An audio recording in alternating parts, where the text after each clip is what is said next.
बच्चों, एडुविला point channel में आपका स्वागत है। सबसे पहले आप हमें ये बता दें कि आपकी तैयारी कैसी चल रही है और आपकी पढ़ाई में कोई कमी तो नहीं है। कमेंट बॉक्स में ज़रूर लिखिएगा। अगर हिंदी से संबंधित कोई भी प्रॉब्लम हो तो आप सवाल पूछ सकते हैं। तो चलिए शुरू करते हैं आज की वर्कशीट। और आज की वर्कशीट है कक्षा 10 के हिंदी विषय की वर्कशीट नंबर 2। बच्चों, आज की वर्कशीट में हम लोग निम्नलिखित गद्यांश को ध्यानपूर्वक पढ़कर पूछे गए प्रश्नों के उत्तर सही विकल्प चुनकर लिखेंगे। यही लिखना है। और आज की जो वर्कशीट है यह एक महापुरुष हैं हमारे देश के, स्वामी विवेकानंद जी। इन पर आधारित ये वर्कशीट है और इस तरह की बातों को हमारे लिए जानना भी ज़रूरी है, क्योंकि हमारे देश में बहुत सारे महापुरुष हुए हैं। ये महापुरुषों का देश है, साधु संतों महात्माओं का देश है, जिनकी ज़िंदगी और जिनकी घटनाओं से हमें और उनकी बातों से प्रेरणा मिलती है और उनके छोड़े गए कदमों पर चलकर हम भी उन्नति का मार्ग प्राप्त कर लेते हैं। तो चलिए आज देखते हैं स्वामी विवेकानंद। स्वामी विवेकानंद उन महापुरुषों में से थे जिन्होंने भारत में नव जागरण का शंख फूंका। नव जागरण मतलब नई सोच, किसी भी काम को करने का नया तरीका। तो नया सोच, नया तरीका और नए तरह से रहन सहन, नया विचार करने का जो है देन है वह स्वामी विवेकानंद को जाता है, क्योंकि स्वामी विवेकानंद के बातों से हमारे देश के लोग बहुत प्रभावित होते हैं। तो इन्होंने नव जागरण का शंख फूंका, मतलब हमारे देश को एक नई सोच देने का काम किया। उनका दिव्य संदेश विश्व के लिए प्रेरणादायक है। उन्होंने जो संदेश दिया वह पूरे विश्व के लिए प्रेरणादायक है, क्योंकि उन्होंने पौरुष और कर्म का पाठ पढ़ाया।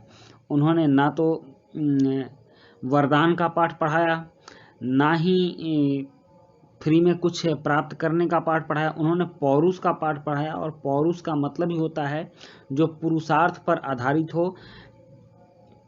और कर्म का पाठ पढ़ाया, मतलब अपने कर्म को सही करो, तब तुम्हारे अंदर पौरुषत्ता आएगी, तुम्हारा पुरुषार्थ काम करेगा और तुम अपनी उस चीज़ को प्राप्त कर पाओगे जिसके लिए तुम काम कर रहे हो। तो इन्होंने यही बताया कि कोई भी चीज़ वरदान स्वरूप नहीं मिला करती, उसके लिए पौरुष करना पड़ता है, पुरुषार्थ करना पड़ता है और कर्म करना पड़ता है। उनका बचपन का नाम नरेंद्र नाथ था। किसका? स्वामी विवेकानंद का। इनके बचपन का नाम नरेंद्र नाथ था। उनकी शिक्षा एक अंग्रेजी स्कूल में हुई थी, मतलब कि उस समय भी अंग्रेजी स्कूल चला करते थे और उन अंग्रेजी स्कूलों में स्वामी विवेकानंद की शिक्षा दीक्षा हुई थी।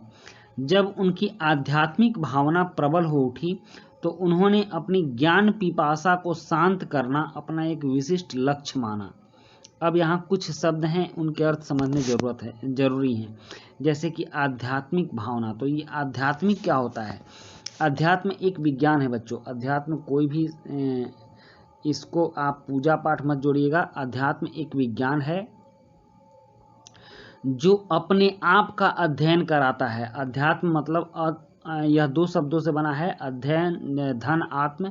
तो जो अपने आप का, स्वयं का अध्ययन कराता है, स्वयं के बारे में, हम क्या हैं, आप क्या हो, इसके बारे में जो बताता है उस विज्ञान को अध्यात्म कहते हैं। और यह अपने मन स्थल पर ही इस विज्ञान का प्रयोग किया जाता है। तो जब उनके अंदर आध्यात्मिक भावना, मतलब खुद को जानने की भावना प्रबल हो उठी, तो उन्होंने अपनी ज्ञान पिपासा को शांत करना, मतलब उनके मन में कई तरह के प्रश्न उठ रहे थे। मैं कौन हूँ, कहाँ से आया हूँ, इस धरती पर क्यों आया हूँ, क्या करना है, आकर हमारे लिए विशिष्ट कार्य क्या है। तो इस तरह की बहुत सारी बातें उनके मन में आ रही होंगी। तो उस ज्ञान पिपासा को शांत करना अपना एक विशिष्ट लक्ष्य माना, और इस लक्ष्य के लिए उन्होंने एक व्यक्ति को अपना गुरु बनाया। वो थे परमहंस जी। इनका पूरा नाम था रामकृष्ण परमहंस। ये कलकत्ता में माँ काली के पुजारी थे, और कहा जाता है कि परमहंस जी महाराज ने स्वामी विवेकानंद को माँ काली का दर्शन भी कराया था। और ऐसी बातें भी सुनने में आती हैं कि माँ काली परमहंस जी को अपने हाथों से खीर खिलाती थी। तो इस तरह की बहुत ही उनके अंदर अलौकिक शक्तियाँ थी। लेकिन एक खूबी उनमें और थी, परमहंस जी की वाणी में विद्युत शक्ति विराजती थी। विद्युत शक्ति विराजने का मतलब यह है कि उनकी जो आवाज़ थी, उनकी जो वाणी थी, उसमें बहुत ज़्यादा आकर्षण था। जो भी उनकी आवाज़ को सुनता था वह उनकी ओर खींचा चला आता था। और इसी तरह का आवाज़ नरेंद्र नाथ ने भी सुना, जो आगे चलकर नरेंद्र नाथ को भी नव आलोक, आलोक का मतलब प्रकाश होता है, तो नया प्रकाश और स्फूर्ति प्रदान कर सकी और उनके ज्ञान पिपासा को शांत कर सकी। सन 1886 में रामकृष्ण परमहंस के दिवंगत होने के साथ ही 23 वर्षीय नरेंद्र ने अपने गुरु की शिष्य मंडली के नेतृत्व का भार अपने कंधों पर ले लिया। मतलब कि इतनी छोटी उम्र में, मात्र 23 वर्ष में, आध्यात्मिक संस्थाओं जैसी संस्था के वो मालिक बन गए और उसके पुरोधा बन गए। मतलब कि गुरु के रूप में वो प्रतिष्ठित हो गए और अपने गुरु के सारे शिष्य मंडली का उन्होंने नेतृत्व करना शुरू किया। साथ ही अपने गुरुदेव के आध्यात्मिक संदेश को युगानुकूल भाषा में विश्व भर में गुंजित करने तथा धर्म की नवीन व्यवहारिक व्याख्या करके भारत के मूर्छित प्राणों में नव जीवन का संचार करने का साहसपूर्ण बीड़ा उठाया। यहाँ कहा जा रहा है कि अपने गुरु के आध्यात्मिक संदेश को, आध्यात्मिक संदेश जो स्वामी रामकृष्ण परमहंस ने दिया था, आध्यात्मिक बातें जो बताई थी, तो उसको युगानुकूल भाषा में, मतलब कि जो भाषा उस समय चल रही थी, जैसे कुछ अंग्रेजी कुछ हिंदी चल रही थी, तो उस भाषा में पूरे विश्व में उन्होंने फैलाया और धर्म की नवीन और व्यवहारिक व्याख्या किया।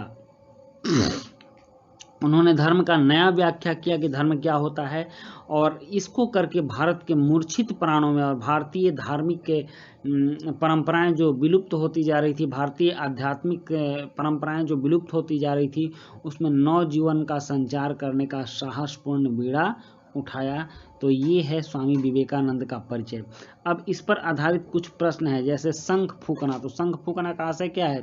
शंख फूकना का आशय होता है किसी भी काम को प्रारंभ करना।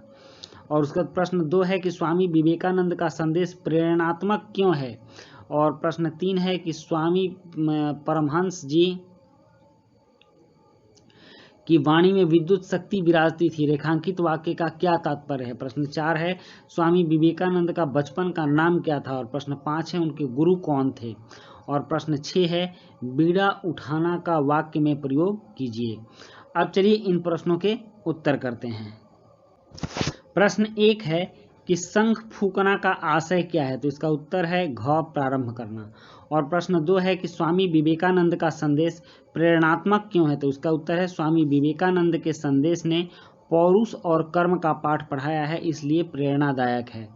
नेक्स्ट है प्रश्न 3 कि परमहंस जी की वाणी में विद्युत शक्ति विराजती थी, रेखांकित वाक्य का क्या तात्पर्य है। तो इसका उत्तर होगा कि परमहंस जी की वाणी में विद्युत शक्ति विराजती थी का मतलब है कि परमहंस जी अपने वाणी से ज्ञान का प्रकाश फैलाकर किसी को भी ज्ञान के आलोक में समाहित कर लेते थे। और नेक्स्ट प्रश्न 4 है स्वामी विवेकानंद के बचपन का क्या नाम था। तो इसका उत्तर है स्वामी विवेकानंद का बचपन का नाम नरेंद्र नाथ था। और प्रश्न 5 है कि उनके गुरु कौन थे। तो इसका उत्तर होगा उनके गुरु श्री रामकृष्ण परमहंस थे। और प्रश्न 6 है बीड़ा उठाना का वाक्य में प्रयोग कीजिए। तो इसका वाक्य मैंने बनाया है कि मैंने अपने मोहल्ले को साफ रखने का बीड़ा उठाया है। तो बच्चों ये थी आपकी आज की वर्कशीट, और वीडियो अच्छी लगी हो तो लाइक सब्सक्राइब कमेंट जरूर कीजिएगा। मिलते हैं नेक्स्ट वीडियो में। Thank you.